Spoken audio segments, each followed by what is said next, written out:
Olá, alunos do quarto ano, tudo bem com vocês? Estamos aqui novamente para mais uma aula de português. Hoje, na aula de língua portuguesa, nós vamos ver os sinais de pontuação.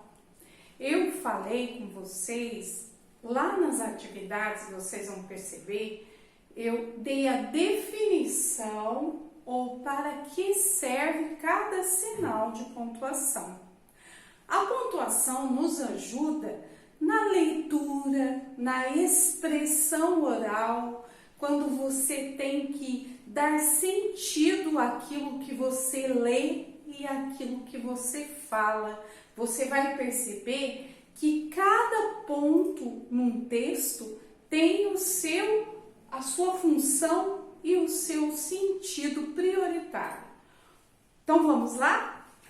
O primeiro que eu coloquei ali, aqui você vai perceber que eu coloquei alguns exemplos. Vamos lá?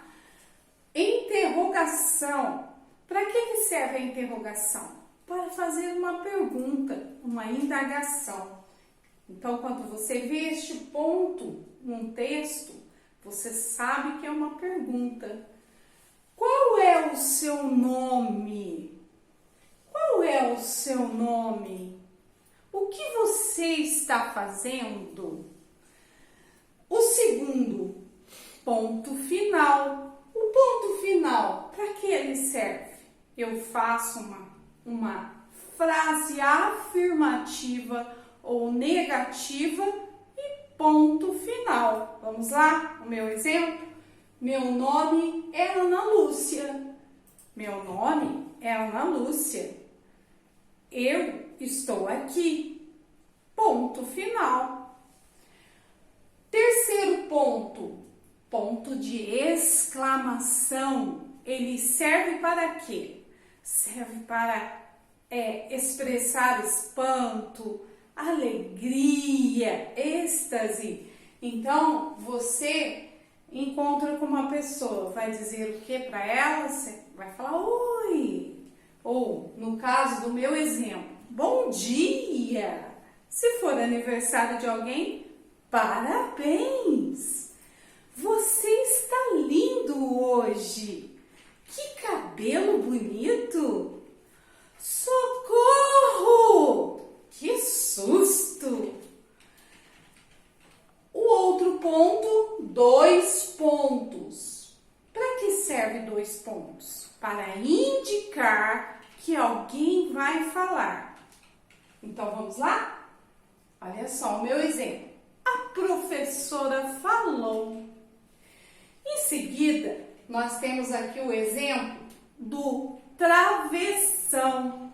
O travessão, ele indica que alguém está falando. Então, ó, lavem bem as mãos. Lavem bem as mãos. É a fala de quem? Da professora. 3 pontinhos ou reticências. Para que serve? Quando eu interrompo um texto, eu estou falando e a história é interrompida. Quando eu quero dar um tom de suspense na minha história, na minha redação, né? Eu uso os 3 pontinhos.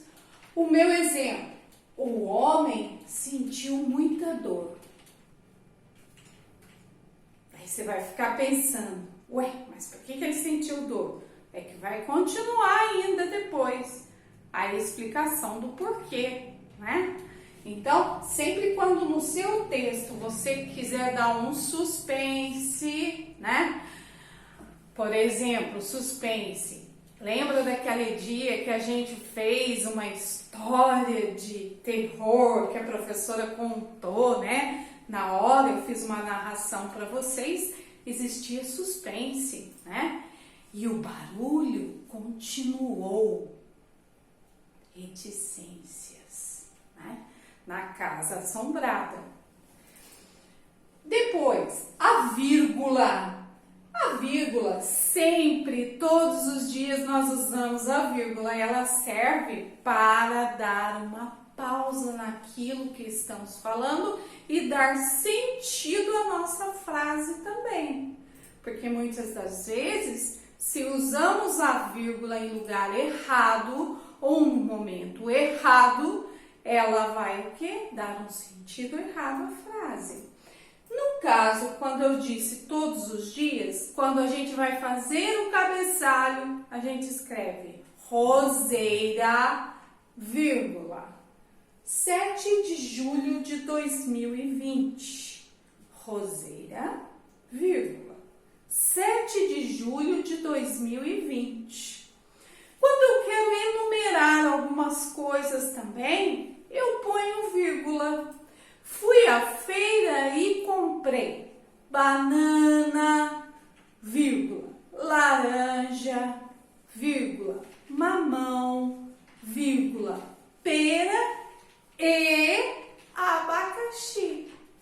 Então, quando você vai enumerar, você usa a vírgula, e quando você vai fazer a data, em qualquer lugar que você esteja, antes do número tem a vírgula, ok? Depois, o ponto e vírgula, ele expressa uma pausa maior naquele texto ou naquela frase que você está falando. Coloquei um exemplo aqui.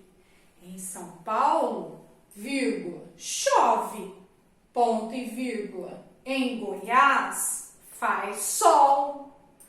Prestou atenção? Então, olha só. Em São Paulo, chove. Em Goiás, faz sol.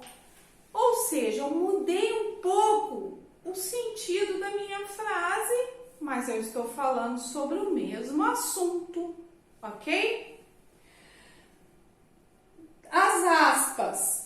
Todos ficaram assustados com a situação. Aspas serve para quê? Para destacar algo no texto. Para eu colocar uma frase que não foi dita por mim. Por exemplo, eu uso uma frase de um escritor famoso. Por exemplo, Shakespeare, que é um grande escritor, ele fala uma grande frase que é assim: ser ou não ser, eis a questão.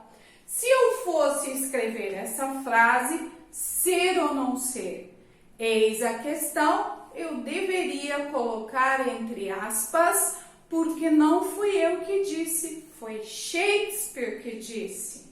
Mas também eu posso destacar na minha frase. Todos ficaram assustados com a situação. E o último sinalzinho, né, de pontuação é o parênteses. Abre parênteses. Às vezes você está falando e muda, né? Vou abrir um parênteses aqui agora. Vou falar de uma outra coisa para continuar depois o meu assunto. Entendeu? Estou escrevendo uma redação ou estou lendo lá um texto. De repente eu vejo um parênteses. Você pode perceber que o autor mudou um pouquinho, né, o sentido da conversa dele. A corrida aconteceu em Lisboa, abre parênteses, Portugal. Por quê? O parênteses serve também para dar, quando eu vou dar uma explicação, ok? Por quê? O que eu expliquei aqui? Eu expliquei que Lisboa fica em Portugal. Lisboa é uma cidade que é a capital de quê? Do país Portugal. Então, eu espero que tenha ajudado vocês nessas atividades que vocês vão estar recebendo esta semana, para que nós possamos estar aí ligadinhos. Eu coloquei também algumas atividades de interpretação de texto, tá? Porque nós vamos trabalhar bastante isso. E também uma atividade com uma música, tá? Vocês devem até lembrar da música, aquela música do Ivan Lins, Depende de Nós. Muitas vezes a gente canta essa música na escola, né? Para cuidar do meio ambiente. E o texto, realmente, você vai ver que está falando de vida, de sobrevivência, e é isso que eu quero que você preste atenção. E a última questão de português, coloquei também para você aplicar tudo isso aqui que a gente aprendeu, né, corretamente, uso de pontuação correta, parágrafo, letra maiúscula no início das frases, tudo isso é importante para que você produza um texto. E você vai fazer um texto para mim aqui na atividade 5, quando você receber aí. Nós temos aí 15 dias para estar trabalhando até a próxima atividade. Qualquer dúvida, me procure. Tchau!